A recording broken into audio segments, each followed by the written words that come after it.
It's absolutely amazing. Yes, despite its $70 price tag, I think it's actually worth the big buckaroons. If that's all you wanted to know, then there you go. But if you wanted to know more, then stick around. Or don't. But it would be lovely if you did. After over 20 whole years, the sequel to one of my favorite childhood games, Kirby Air Ride. Duh, what other game would we be even talking about? The Adventures of Jimmy Neutron Boy Genius Jet Fusion? That game's for another video. Kirby's Derby was a masterpiece, a piece of media only experienced by a humble 1.35 million people. Don't let Concord hear that. Oh wait, it's dead. Kirby's Need for Speed features an astounding cast. Kirby, Triple D's, Brawl Meta, Beam Attack, Hampter, Sakurai's Barely Disguised Fish, The Rock, Waddle 2, and Cappy to name a few, all of which have their own unique abilities and traits. For example, Meta Knight flies to escape like the chicken he is, and Rick does whatever this is.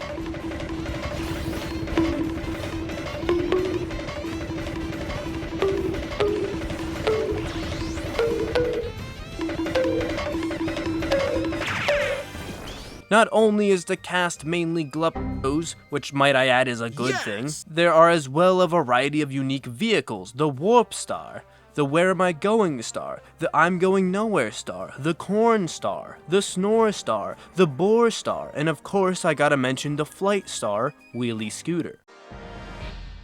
Jump from the platform and fly as far as you can. Oh no!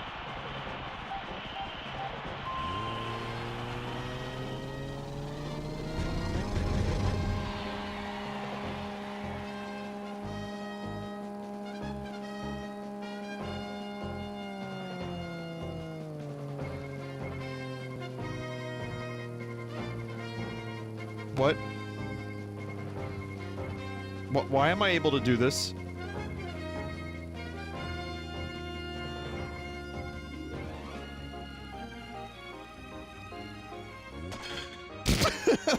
But who cares about all that? What really matters is the game, how it plays, how Kirby's Kart World handles. The 3 modes available in the limited time demo were either Air Ride, Paddock, or the star of the show, GTA 5 on crack.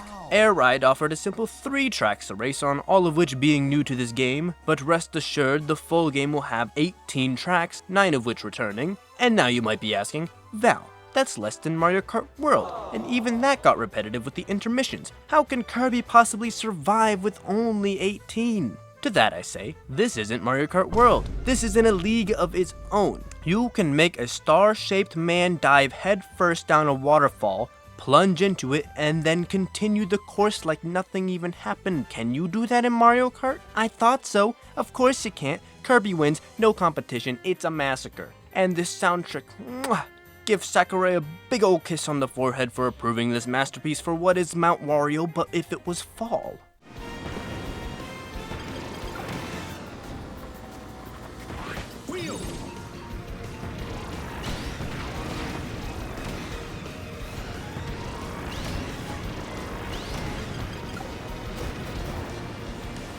Now for the beach with wave flow waters, and who invited Noah from the hit book, the Bible?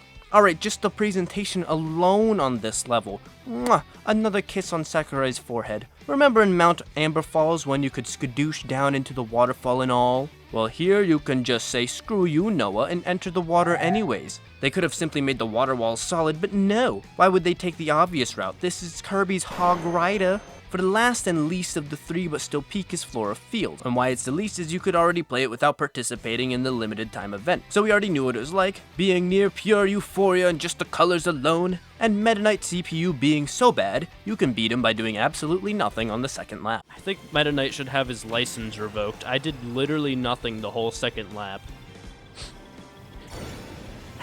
He shouldn't be allowed to drive, clearly. But with all that baby stuff aside, the stuff that you'd play with your younger sibling Timmy and always beat him because he's 6-year-old and is bad at video games, now it's time for the real man stuff. The overstimulating neutral chaos mess, in a good way, that is City Trial.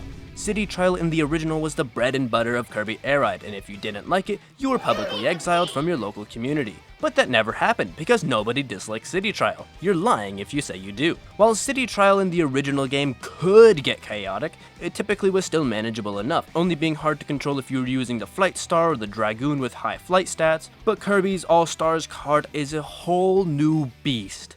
In the original, events would happen occasionally, or so I remember, being around 2 or 3 across the whole 5 minutes. Air Riders, however, feels like one every single minute. In the original, the map was huge, understandably. In Riders, who knows if it's actually the same size or not, but it feels smaller, yet more compact, probably due to the sheer chaotic natures that ensue during the final 2 minutes of the rounds. The online with 16 players usually starts off pretty calm for the first whole minute, but quickly evolves into the 7th ring of hell, vehicles flying everywhere, planting bombs. Oh crap, now there's a dust derby. Time to kill them all. Oh, now Krakow is invading.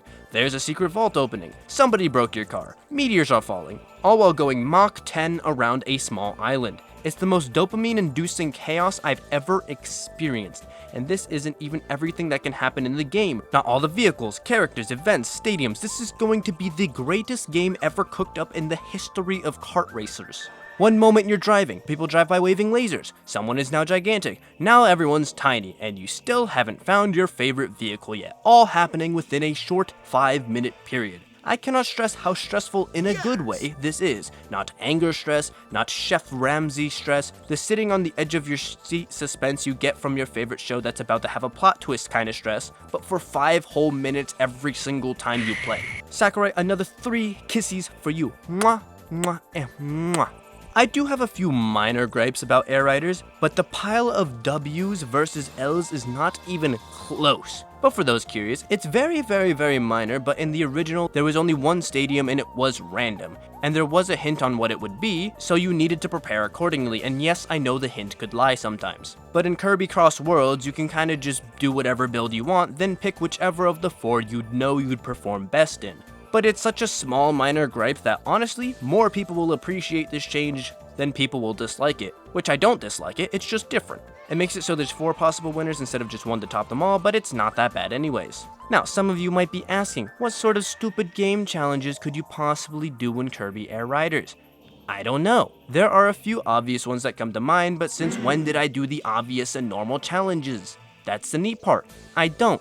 And I'm struggling to think of anything that isn't just use your starting compact star, or don't break boxes for items, or anything along those lines. So if you have any ideas, I would love to hear them in the comments, and while you're down there, why not like the video so that more people can see it. Now, what about the stadiums? There's once again a mix of familiar faces and brand new challenges. Unfortunately, I wasn't able to experience them all in the 2 hours I got to play. Or maybe that's a good thing. I didn't experience the whole game in just 2 hours, so I cannot comment on them all, but the ones I did get, boy, let me tell you what. DDD is actually fun to fight. The laser course is super easy, unless you're not me. And the oval circuit is a little too easy when you're playing with strangers who have clearly never gotten to play the original. Like, a little too easy. But after every single stadium, whether I won or almost won, because I never lost, I can never lose, I just almost win. But after every stadium, only one thought was on my mind. Just one more city trial. Just one more city trial. Just one more city trial. For 2 hours. And it would have gone on longer, but this weekend's playtest ended, which left me feeling empty, craving more chaotic madness in its best form yet. As for the paddock, well, I never got to try it out. Maybe I'll use it on this upcoming playtest. But with that, thank you so much for watching, have a good day, and a good night.